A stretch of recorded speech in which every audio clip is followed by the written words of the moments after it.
It is Saturday morning. Good morning to you. We're going to read from Matthew 24:15 to 28.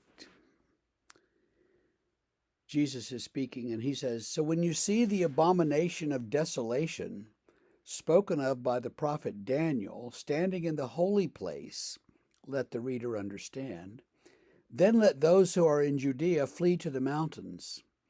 Let the one who is on the housetop not go down to take what is in his house. And let the one who is in the field not turn back to take his cloak. And alas for women who are pregnant and for those who are nursing infants in those days.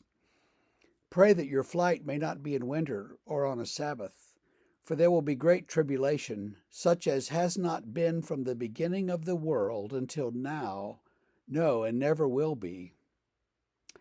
And if those days had not been cut short, no human being would have been saved. But for the sake of the elect, those days will be cut short. Then if anyone says to you, 'Look, here is the Christ,' or 'There he is,' do not believe it. For false Christs and false prophets will arise and perform great signs and wonders, so as to lead astray, if possible, even the elect. See, I have told you beforehand. So if they say to you, 'Look, he is in the wilderness,' do not go out there. If they say, 'Look, he's in the inner rooms,' do not believe it. For as the lightning comes from the east and shines as far as the west, so will be the coming of the Son of Man.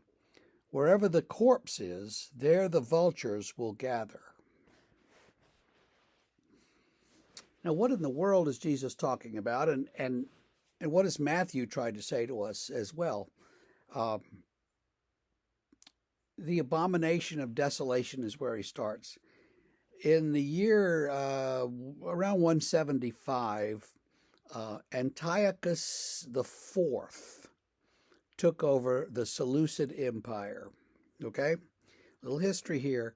When Alexander the Great died, his empire was divided up. Now, he ruled everything from India to, Italy or something. He had conquered everybody and then cried because there was no one left to conquer. So when he died at 33, his empire was divided into kind of the Egyptian portion and the Seleucid portion. So everything we think of as the Middle East, out that way, was Seleucid. And Antiochus IV took over that empire about around 175, I think. He took the name Epiphanes, so Antiochus Epiphanes, he's sometimes referred to. His basic idea was to conquer the Egyptians. So he's down there fighting Egypt, and rumors began to arise in Judea that he was dead, and so he got mad and came back up there and slaughtered everybody, went house to house and just killed everybody.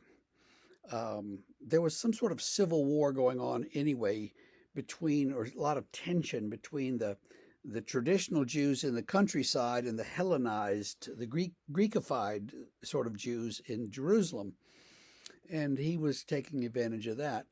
And at some point, he actually sets up a statue of Zeus in the temple.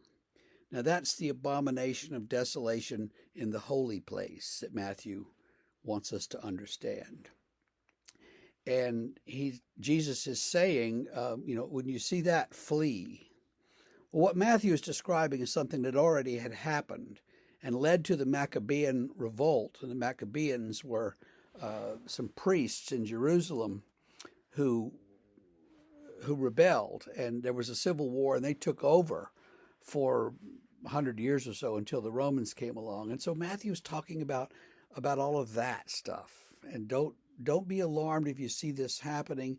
And people are going to come and say, "Oh, there's the Messiah over there, and go listen to this guy on TV and that guy because they're wonderful." And he's saying, don't believe any of that stuff. Stay faithful, no matter how bad it gets.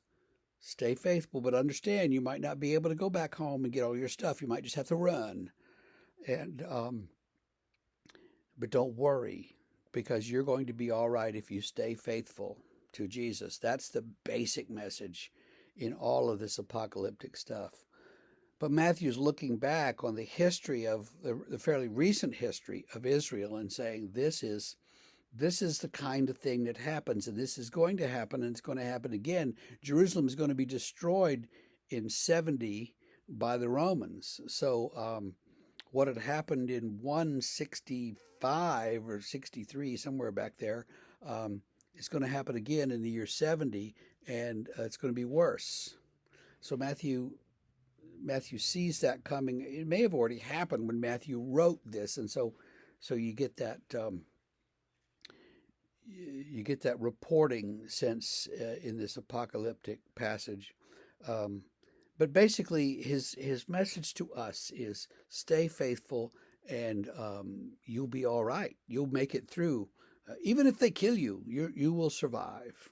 You will be all right. You will live, and that's the message. So on this rainy day, let's take that message and try to take it cheerfully. All right. We will see you on Monday, and tomorrow we'll have our lessons and carols at the church. And if you're far away, you can log in and watch that at 10:30. So we'll see you there and see you Monday. Have a great weekend. Bye-bye.